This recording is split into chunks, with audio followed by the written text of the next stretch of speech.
Hey guys, BJ on Game Day back. You got Brent, you got Joshy. It's getting to the business end of the year. We've got finals coming around in the head-to-head matches. Overall points is looking absolutely phenomenal up there for the guys who are in the lead. Obviously battling for the 50k.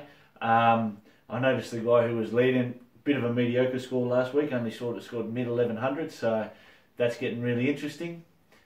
Strong performance last week from the BJ and Game Day League.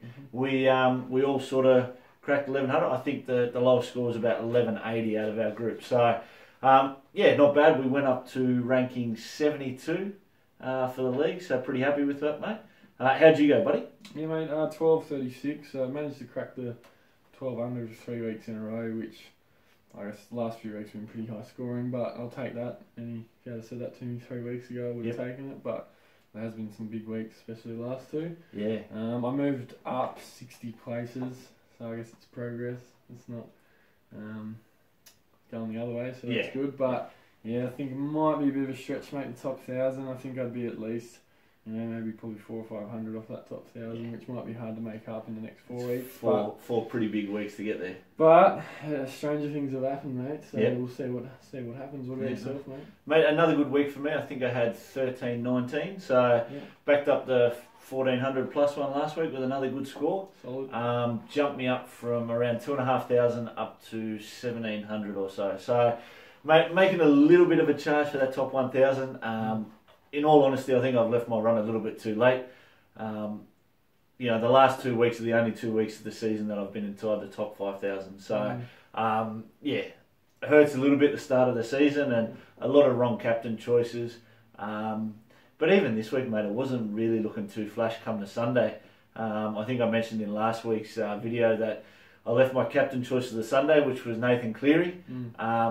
I think there were some unicorn points there because I did not see 88 points on the field. I know he kicked a few goals and Penrith went well, but I don't know how he got 88 points. And mate, Joey Leilua saved me.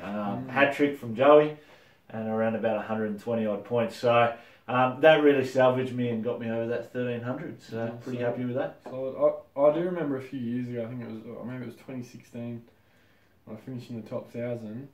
I finished the year with like a 1,200, 1,300, 1,400, and maybe another 1,200. Yep. And ended up just coming in there with like 900th or something like that. Right. So it can be done. And it looks like you're going to be doing something similar, I reckon. Mate, yeah, look, I mean, there's only 4 weeks to go. I reckon you're definitely within range. The team I've got's performing well. I've had one trade for the last 3 weeks and haven't used it. I've sort of got the team I'm set on. I'm just waiting for that injury to come along. I thought it might have been on the weekend with Cam Smith going down. There's a bit of concern with an Achilles injury for him. Fortunately, he's been named. Unfortunately, they're playing the Sharks this weekend, so I'm not happy about that. But from a Supercoach point of view, look, they've got a good record against us, Melbourne. Look, we beat them occasionally, but I still have flashbacks. I think it was probably 2 or 3 years ago. They copped us about 44-0 or something a week or two before finals. And this Melbourne team's just starting to sort of get their stride. Obviously, they went down to the Rabbits last week in what was a cracking match. But I think Bellyache will have plenty up his sleeve for these guys on the run home. And, Cameron Smith, I'm not too sure what the go is there. Obviously, he's not running the ball as much, playing a little bit more of first receiver. I don't know whether to bench him this week or actually, obviously starting Cook like a lot of people are. I haven't captained Cook yet. I'm not going to. I know everyone's saying all you got to do is just put the C on Cook, but I'm sort of hopeful I can find a pod captain here or there that'll outscore him. Yeah, and that could be the difference is in the week where he will get his 50 after he's done 2 massive weeks. You can't fold him.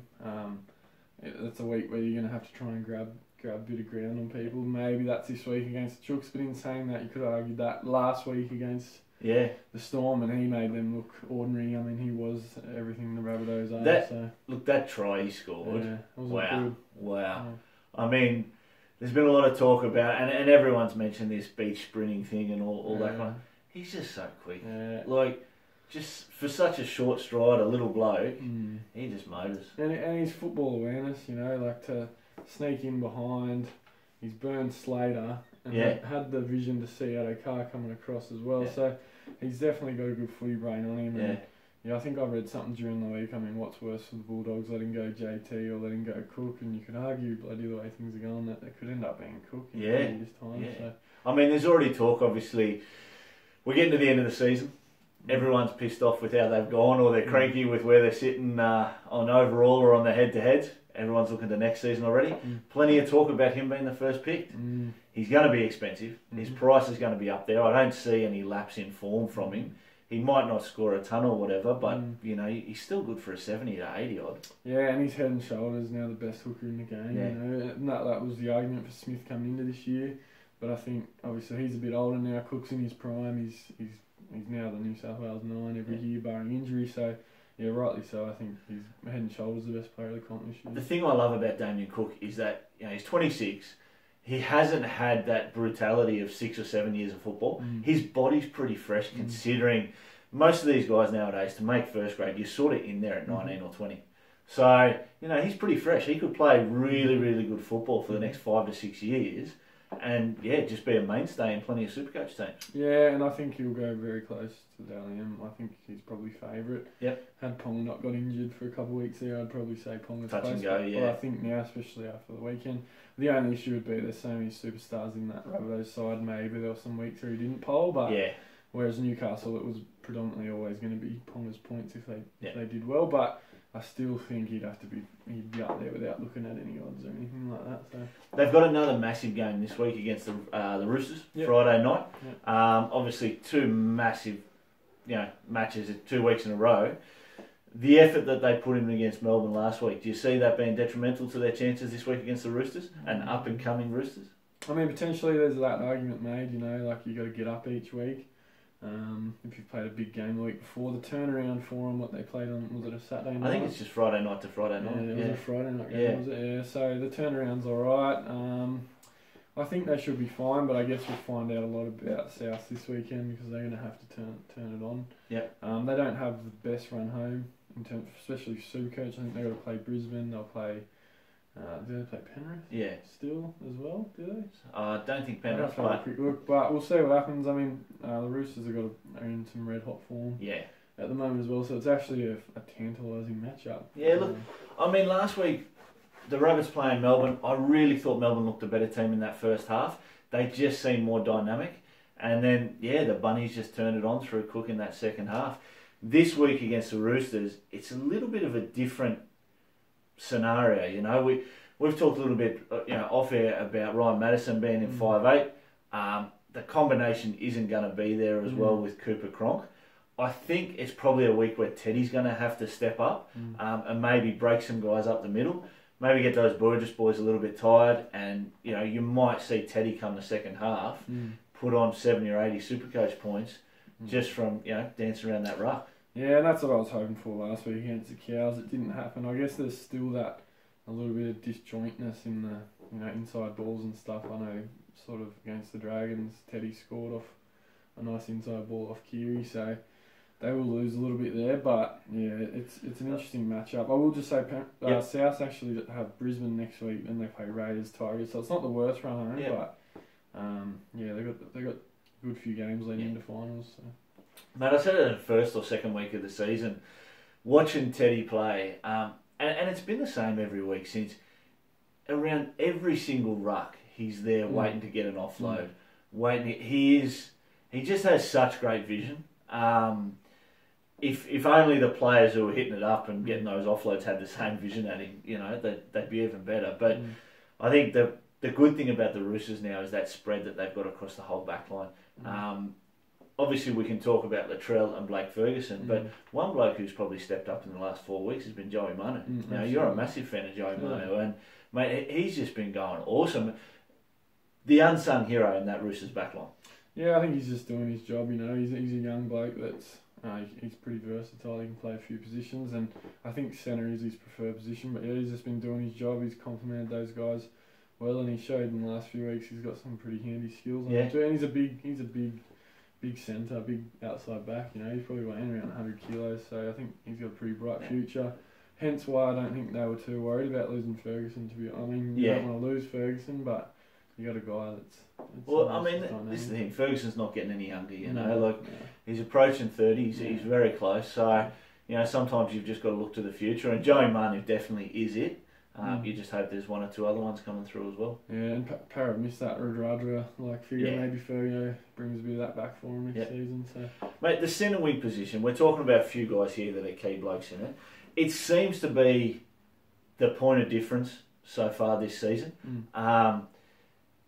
It's really been tough to find that centre winger that stepped up. Latrell really has over the past few weeks. Blake Ferguson you mentioned as well was another one. Who do you look at that, I mean, we've got 4 starting spots. There's probably 7 or 8 guys there you could give arguments to.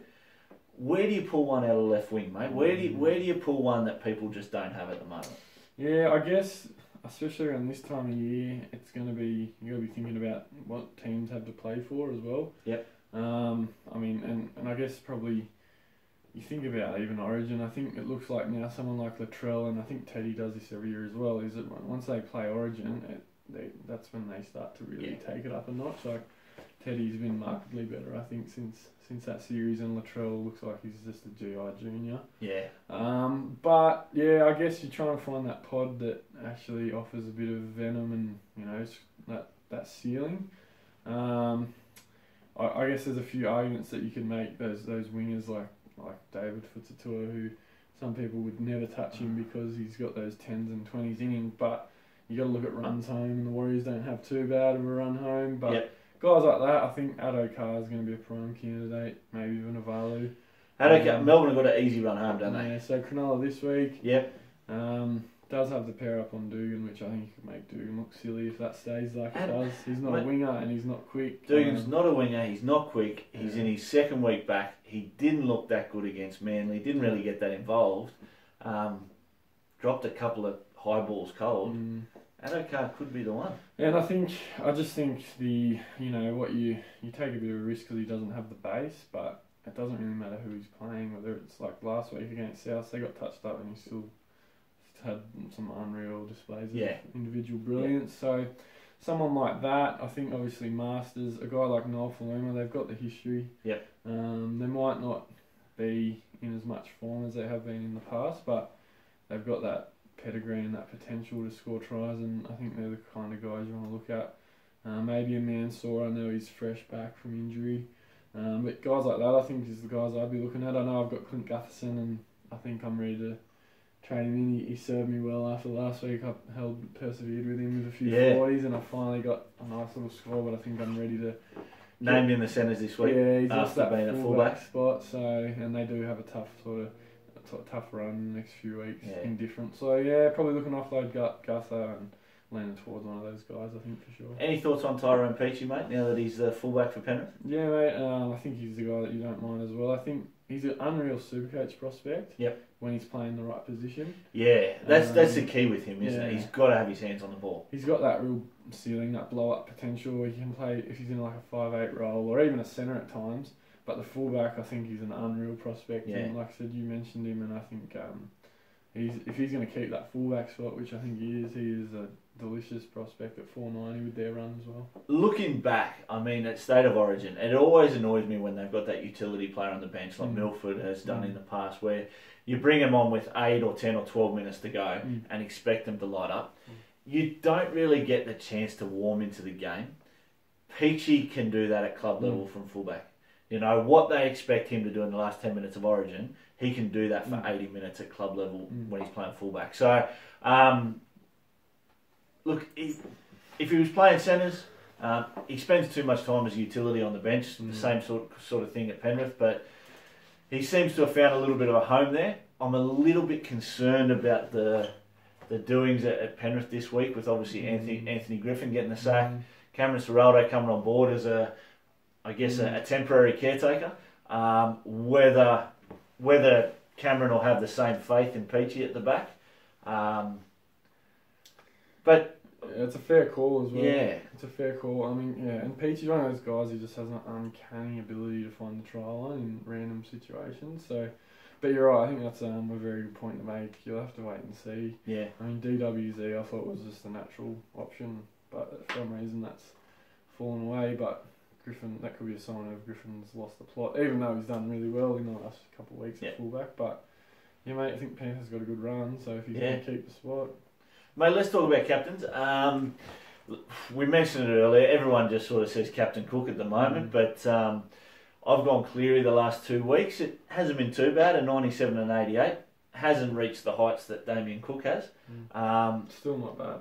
Still not bad. Oh, look, mate, since I think we quoted him round 18, our averages for the year, and my average captain through 18 rounds scored 54. Like, it's just depressing thinking, you know, if you had a captain Damien Cook for the whole season, you're averaging 80, 26, you know, like, it's just, it hurts. It hurts considering, you know, you do that. Everyone's in the same story, I guess. You know, there's a lot of blokes in that top 2,000-3,000 who've had a few bad captain choices.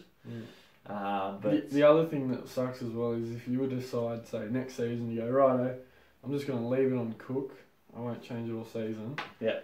To have a guy in this day and age go a whole season without basically getting a HIA or an injury or being off, which hasn't happened for Cook. He's missed a couple of games due to Origin or maybe one or something, but it hasn't happened.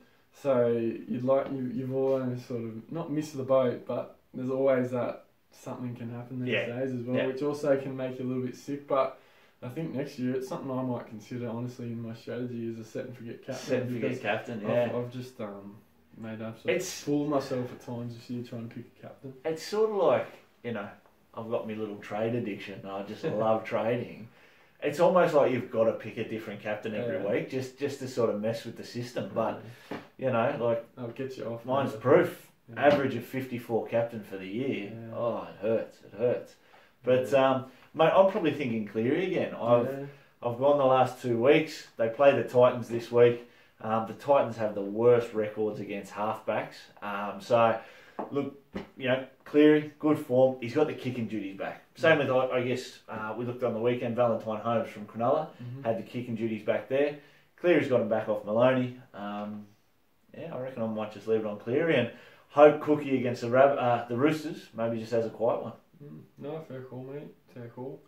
I think vice options, I'm looking at probably SJ against us. I don't like to do that, but I'm waiting for SJ still. I think he's still got a big score left in him. I don't know what it is, and they need to make sure they win this weekend. They got a lot to play for. Yeah. Assuming it's not wet over there, it might be. I just don't know what's happened to them. What has happened to the Warriors? The Dragons are in the same boat. Like, the Warriors, we're used to them starting off the season slow, get to Origin, they beat everyone because they've got a great side, and then they fade again. This year they just started off so well, and it's frustrating from a Supercoach point of view because you've seen blokes like Tohu go down injured a few times. Simon Mannering hasn't been the player that we've thought. SJ has really struggled the past few weeks. I think one of the shining lights, and I've had this guy, I think probably for about the last 16 weeks, has been Isaiah Papali. Papali. I don't know how to say it again. Sorry, Big Ted, mate. Tell me how to say that one as well.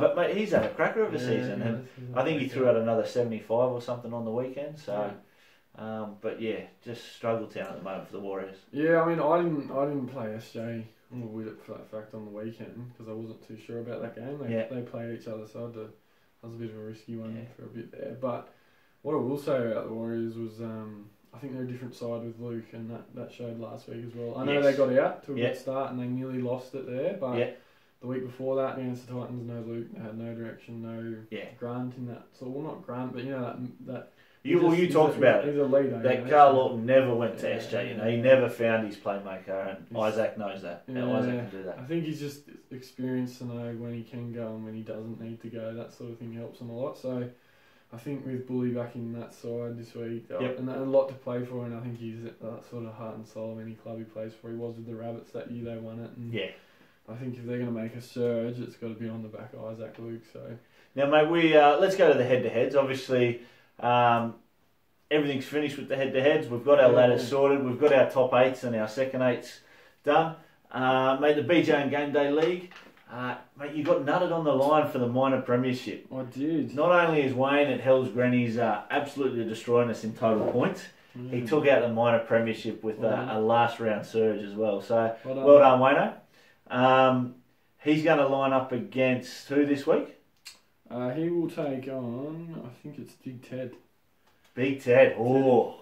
Teddy. Teddy, you've been struggling a bit lately, mate. Look, the scores haven't been that flash, buddy, so I'm not too sure what's happened to your early season form, but you're coming up against the king lately, so definitely got his work cut out for him. So I think Hill's definitely got these two fingers on one of our lobsters Yeah, at the moment, unfortunately. So still 330 points clear of me in second, so mate, I'm chasing, I'm trying. It's at least a large hot chips and a few scallops, so bit of chicken salt. But I think, fucking Cowboys knocked me off on the weekend by 30 odd to get 8, which cost me the minor premiership. Yep. That's knocked Hopesy's hopes out of the running for the cap. Hopesy's hopes, Lockie. Him and Marty have gone home early. Yeah, so Hopesy's been pretty solid all season with his total points as well. So it's just that I hate head-to-head comps. Yeah. I'm an advocate of how everyone knows. I'll probably how much say, I hate him. One thing we notice week to week, Lockie seems to be one of the most consistent out of the 10 of us. Yeah, but he gets 1100. Never wavers too much. Gets that 1100 or mid 1100s most weeks, but it's not enough when guys are getting 12 and 1300 in head-to-head. So. Yeah, mate, unlucky there. You've been very consistent, but your hunt for the cap is now over. So yeah, top fours. Hell's Granny's taking on Big Ted. Yep. Me and you, mate. Yours truly playing for second and third. So one of us will go forward. Big Dragon Rights, and you're in career season best form, mate. And I'm not going to stop anytime soon, mate. The train is rolling on. Don't know how I'm going to contain you there, but I'll see how that one folds out. And then the sudden death ones, we got Cam taking on Serenity now, taking on fucking Cowboys, 5th versus 8th.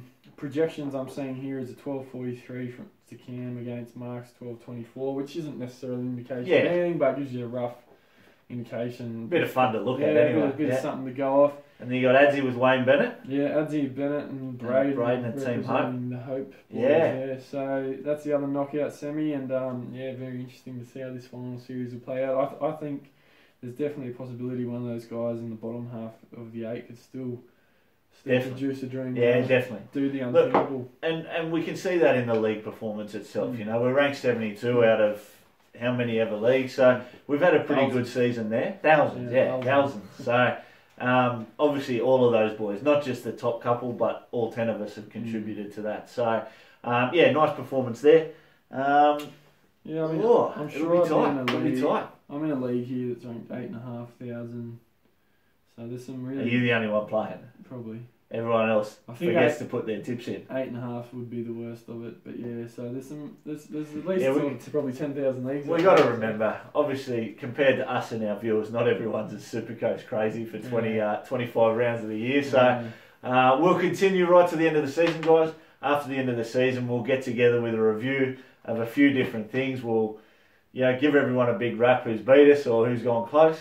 But until then, we'll catch you all next week. See you.